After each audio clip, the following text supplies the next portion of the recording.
My name is Eleanor, and at 37 years old, my stepdaughter stole my car, crashed it, and told the police I was the one who did the hit and run. My husband, James, told me to just take the fall for the family. So I smiled, said nothing, and did this instead. 2 months later, she was crying in court while James begged me to forgive them. If you have ever felt betrayed by the people who should have been your biggest supporters, let me know where you are watching from. You don't expect your day to end with two cops knocking on your front door, especially when you spent most of it working from home, submitting invoices, folding laundry, and fixing a leaky faucet in the downstairs bathroom. A wild day, I know. So when I opened the door and saw their uniforms, the radio chatter, the serious expressions, I genuinely thought there had been a mistake. Then they said my name, full name, and I knew this wasn't about a neighbor's mailbox or a noise complaint. They asked if I was aware that my vehicle, my silver SUV, had been involved in a hit and run that morning. I laughed, genuinely, because I thought they were joking. "I think you've got the wrong girl," I said. "My car is in the driveway. I haven't left the house all day." One officer tilted his head slightly, like he wasn't quite buying it. "Ma'am, a witness identified your license plate. Your stepdaughter, Kayla, told us you took the vehicle around 9 o'clock a.m. this morning." My brain stopped for a second. Kayla. That's when I looked past them and saw my car wasn't in the driveway. The space was empty. Huh. Then it all hit me at once. Kayla didn't have her own car. She'd been bugging us for months about it. James kept saying she needed more independence and mobility. I'd offered to help with driving lessons. Kayla said that was controlling. I walked outside, scanned the street, just in case I was imagining things. But no, my car was gone and apparently had hit someone. "Where's the other driver?" I asked. "Hospital," the officer replied. "Not life-threatening, broken wrist, concussion. They were riding a bike." Jesus. She said the driver fled. "We have a witness who saw the car, followed it far enough to get the plate, and Kayla said it was you." "Yes," the other added, "and your husband confirmed it." I didn't respond. Not right away. I was still trying to process how my own husband, who I had breakfast with this morning, could possibly claim he saw me take the car I didn't even know was missing. "Is that what he told you?" I finally asked. The officer nodded. "Yes, ma'am. He said he saw you leave around 9, and Kayla mentioned you were upset before leaving. He also said you may have had an argument," he hesitated, "and that you may have struck her." There it was. I must have blinked about 20 times because surely I was hallucinating. There was no way, absolutely no way, James would go along with something like this. He was there, in the same house. He knew I never left. And Kayla? Kayla was smart, manipulative, yes, but she wasn't stupid. If this was a lie, it was a dangerous one. "I didn't hit her," I said. "I haven't touched her, and I definitely didn't take that car anywhere today." "Would you be willing to come with us for questioning?" I agreed. Of course I did, because I wasn't guilty, and I figured that meant the truth would sort itself out. Cute thought. They let me ride in the back, not cuffed, but the look my neighbor gave me as they shut the door, that's the kind of thing that sticks with you. At the station, I asked for my lawyer, not because I had anything to hide, but because clearly I was living in a world where logic had taken a sick day. When James finally came in, after I'd been sitting for 2 hours, his face was pale, but not with guilt, with fear. Not fear that I'd been wrongly accused, not fear for the cyclist who'd been hit, fear that the situation might affect Kayla's college applications. "I'm sorry," he said, sitting across from me, "but Kayla's already so scared. She panicked. She said you'd be the one to handle it best."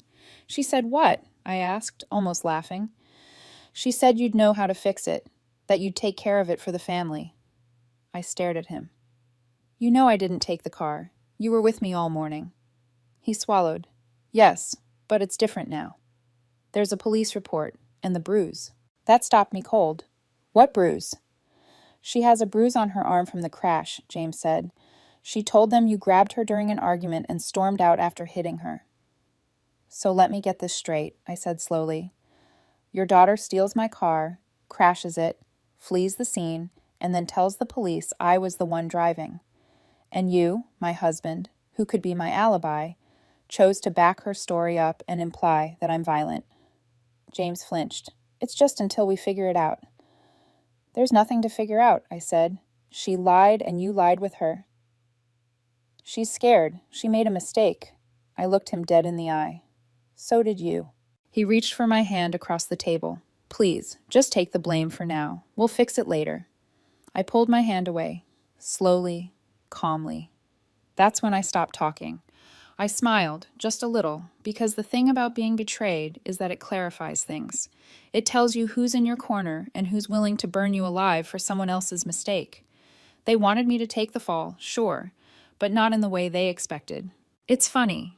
If someone had asked me 6 years ago whether I wanted kids, I probably would have shrugged and said something vague like, if it happens, it happens. That's the kind of thing you say in your 30s when you haven't ruled it out, but haven't exactly put it on your vision board either.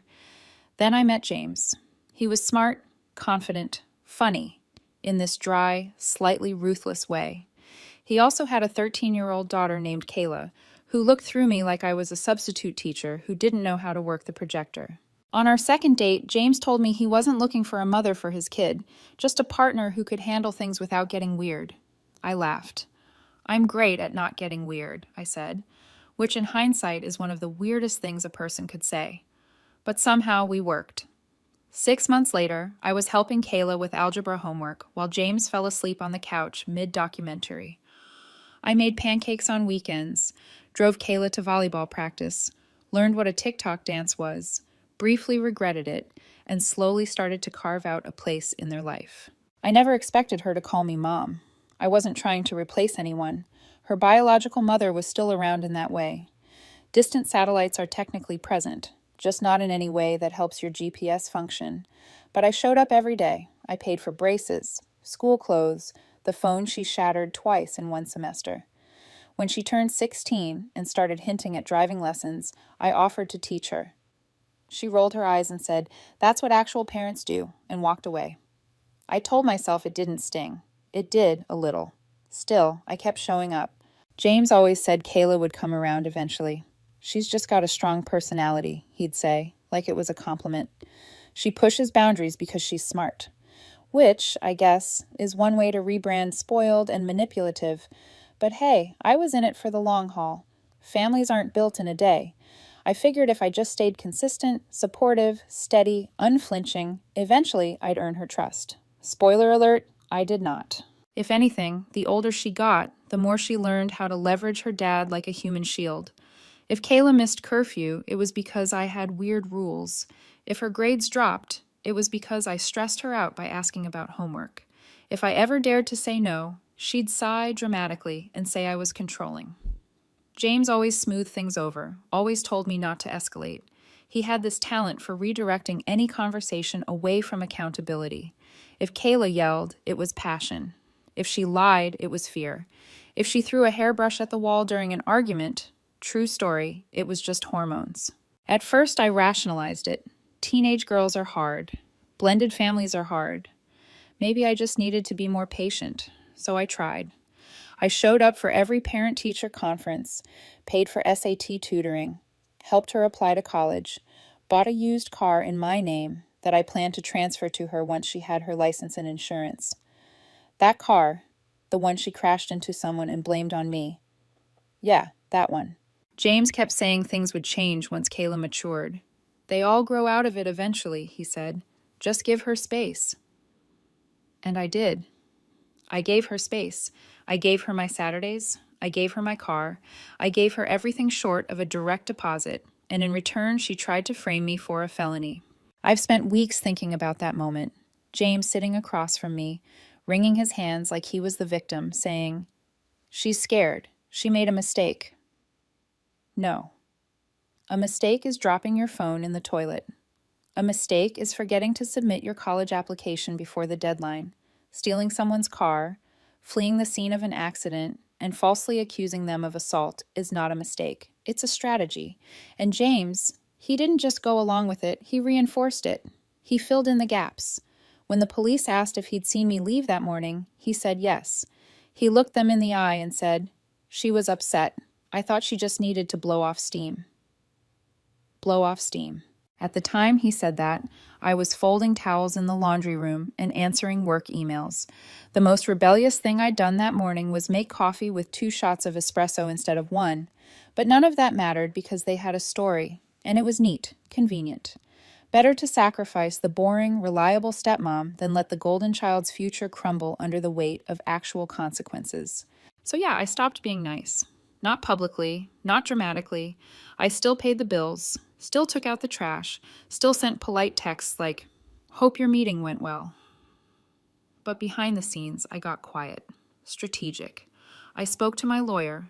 I requested every shred of traffic camera footage available. I pulled text logs, timestamps, receipts. I froze the joint account and opened a new one, transferred my paycheck, removed James's access to every login he used to ignore but rely on, power, gas, Wi-Fi, all in my name. I started documenting everything. Because if they wanted a villain, I'd give them one, just not the kind they were expecting. Getting accused of a hit and run is one thing. Getting accused of it by your stepdaughter, who stole your car, is another. But having your husband back her up, that does something to you. Not in a loud, rage-filled way.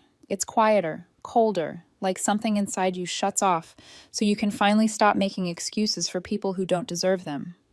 After that day at the station, I stopped asking why. Why they'd do it. Why they'd lie.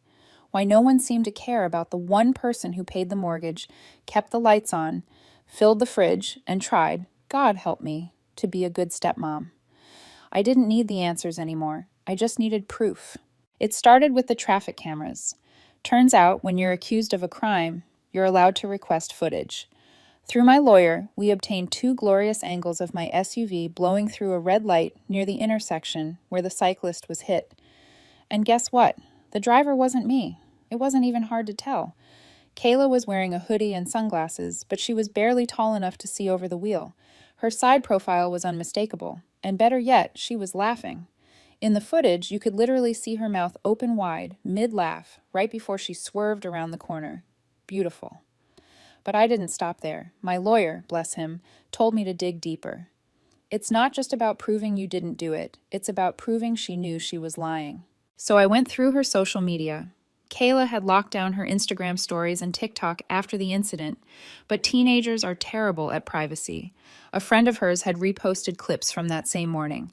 Kayla getting ready, holding keys up to the camera with the caption, "Steffi's SUV today." There was even a boomerang of her and her friend pretending to drift the steering wheel in my driveway. Then came the party footage. Because of course there was a party. Turns out right before the accident, Kayla had picked up 2 friends. They were headed to some graduation brunch that, in typical teenage fashion, escalated into music, drinks, and a fair amount of chaos.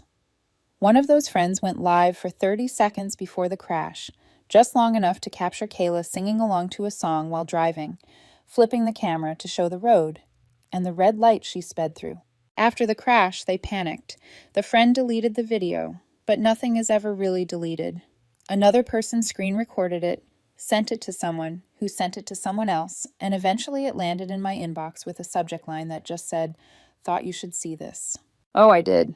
Meanwhile, back at home, James and Kayla were still pretending everything was tense, but salvageable. Kayla stayed in her room, milking the bruise on her arm like it was a war injury. James tiptoed around me, like I was a dangerous animal. He even had the nerve to say, "You know, if you'd just gone along with it, things wouldn't be so uncomfortable now." Uncomfortable. You falsely accused me of felony assault and vehicular hit and run, and I'm the reason dinner's awkward? But I smiled, nodded, said, "You're right. I've been selfish." That night, I finished backing up all the evidence, copied the video files, time-stamped every photo and post. I handed everything over to my lawyer, who handed it to the detective assigned to the case. It only took 3 days. 3 days before I was officially cleared. 3 days before the charges against me were dropped, and fresh ones were filed against Kayla, hit and run, filing a false police report, driving without a license, because, surprise, hers was suspended from a speeding ticket I didn't know about. And James? He wasn't off the hook either. He'd submitted a false statement, lied about my whereabouts, backed up a claim he knew was fabricated. The word obstruction got thrown around. When the police showed up at the house again, this time to question them, James looked like he'd seen a ghost. "What did you do?" he asked me, eyes wide. I sipped my coffee. "You mean what did you do?" He followed me into the kitchen like I owed him an explanation. You didn't have to go that far. I laughed. You tried to frame me for a felony. It was one mistake. I was trying to protect her. By throwing me under the bus? That's your idea of protection? She's my daughter, James snapped. What was I supposed to do? You were supposed to tell the truth. He looked at me like that concept had never occurred to him. Then he said something that made my skin crawl. She's just a kid. She has her whole future ahead of her. You're a grown woman. You'd survive. I don't know if he realized what he said. Maybe he did. Maybe he meant it. Either way, it was the last nail in the coffin. Because what he was really saying was, you don't matter. You're disposable. Your reputation, your job, your life, all of it was worth sacrificing to keep her daughter's image clean. That night, I changed the locks. Legally, I couldn't keep them out permanently, not yet, but it was a start. I also moved every cent from our joint account into a new one under my name, reported the car stolen, because let's face it, it was, froze the credit cards he had access to, and scheduled a meeting with a divorce attorney. The best part? I didn't tell him a word. I let him stew in the silence while the court date crept closer. Kayla got a lawyer. James tried to handle things informally with the DA, saying it was all a misunderstanding. The DA declined. Turns out when you accuse an innocent person of a felony and there's video evidence to prove it's false, prosecutors tend to take that personally. When the court date arrived, I wore a gray suit, clean shave of emotion, calm expression. Kayla showed up puffy-eyed. James clutched her hand like it was his life on the line. The moment before we walked in, James pulled me aside. "Please," he said, "don't let this destroy our family." I looked him dead in the eye. "There is no family. You destroyed that the day you decided I was disposable." And then I walked into the courtroom. I didn't look back. Court was quieter than I expected. No shouting, no law and order drama, just fluorescent lights, uncomfortable chairs, and a judge who looked like he'd rather be anywhere else. Kayla sat 2 rows ahead of me with her attorney. Hair curled, mascara barely smudged. She was trying so hard to look innocent, it almost felt like a school play. Except this one came with real charges and the possibility of community service, or even juvenile detention. James sat beside her, hands folded tightly in his lap. He kept glancing at me, like I might change my mind mid-proceeding, stand up and announce it was all a big misunderstanding, like I'd play the hero and save them both from the consequences they'd baked and served on their own. Spoiler, I didn't. The judge read through the charges: hit and run, providing false statements, operating a vehicle without a valid license, and then gave Kayla the floor. Her lawyer stood. "Your Honor, my client regrets her decisions. She was frightened, she panicked, and she had no intention of causing harm." Kayla sniffled right on cue. Theatrical. I almost admired the effort. Then she said it. "I didn't think my stepmom would take it so far. She was always calm. I thought she'd understand. I thought she'd protect us." Us. That word landed like a brick in my chest. Not because of what she meant, but because of what it confirmed. They never saw me as a person. Just a utility. A walking ATM with a bonus mom badge they could flash when it suited them. The judge asked if I had anything to say. I stood, not because I needed to, but because I wanted to. I wanted to look them both in the eye when I said it. I've spent the last 6 years trying to be a good wife and a good mother figure. I paid the bills, drove her to school, paid for groceries, insurance, tutors, phones, therapy, apps she never opened. I showed up. I was there, even when I wasn't wanted. I paused. Kayla wouldn't meet my eyes. James was already crying. I didn't expect to be thanked, but I didn't expect to be thrown under a bus either, especially not by the people I sacrificed everything to support. I sat down. That was it. No screaming, no dramatics. Just the truth, said plainly. The judge issued Kayla a suspended sentence with mandatory community service, a formal apology letter to the cyclist, and 6 months of counseling.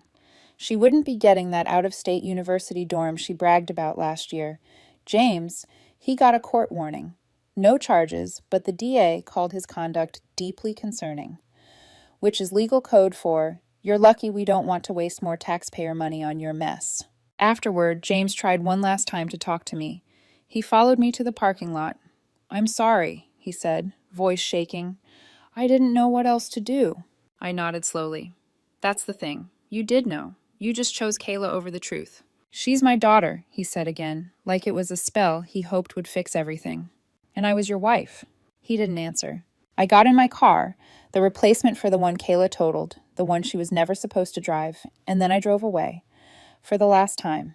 But that wasn't the end, not even close. Update. A lot has happened since I first posted this.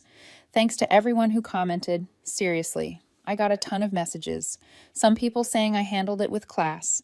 Others telling me I should have gone scorched earth. A few said I was cold. A few called me a monster who ruined a teenage girl's life. To be honest, I wasn't planning on saying anything else. But after everything that's happened, I figured a little closure wouldn't hurt. So here's the update. First of all, I did not give them the house. Why would I? I paid the down payment. I handled the mortgage every month. It was always in my name. James was never on the deed. He contributed to exactly 0% of the bills. And after accusing me of a felony, it felt generous enough that I didn't sue him for defamation or obstruction. So I kept the house. I gave him 30 days to move out. 45 if he could prove he had nowhere to go. He moved out in 29. Kayla too. Turns out they didn't have anywhere else to go because, shocker, they were entirely financially dependent on me. No jobs, no savings, no backup plan. James had gotten used to living on what he called a blended budget, which is a cute way of saying my income. He worked part-time for a friend's boutique, mostly to get discounts on clothes he already didn't need. Kayla was still between decisions about college and working on a gap year to explore personal growth, which apparently translated to laying around the house and asking for DoorDash money. So when I took the house back and cut off their access to the accounts, reality hit fast. James had to move in with his brother temporarily. Kayla ended up on a friend's couch. I heard through the grapevine that Kayla started working at a local cafe. I resisted the urge to stop by. Barely. James tried getting his boutique friend to give him more hours, but once word got out about what he and Kayla did, filing a false report, trying to frame me for a hit and run, his social circle went quiet. Apparently, framing your wife doesn't pair well with wine nights and Pilates class. Even his best friend, who used to call me such a solid woman at every dinner party, ghosted him completely. I didn't need revenge. They ruined themselves. Their lives got harder in slow, humiliating ways. The kind where the car gets repossessed because you forgot it wasn't magically paid off. The kind where the phone plan gets shut off because it was under my name. The kind where you have to reapply for health insurance and realize you've never filled out that kind of paperwork on your own. I heard Kayla dropped out of her court-mandated therapy, then got ordered back in or faced more community service. I'm guessing self-reflection isn't her strong suit. As for me, I still live in the house. It's quiet now, peaceful. I redid the office, got a new dog, picked up cycling again. My neighbors, yes, the same ones who saw me escorted to a police car, stopped avoiding me after they found out the truth. One even brought over a bottle of whiskey and said, "You handled that better than I would have." And no, I'm not bitter. I'm just done. I gave that family everything: time, money, patience, love. And when it came time for them to choose between protecting me and protecting a lie, they chose the lie without hesitation. So I walked away with my name cleared, my head high, and a mortgage I now pay happily, knowing no one else is secretly planning my downfall in the guest room. Like I said before, some people still think I went too far, that I ruined a young girl's future over a moment of panic. Maybe they're right. Maybe I am the bad guy. What do you think? Leave a comment below.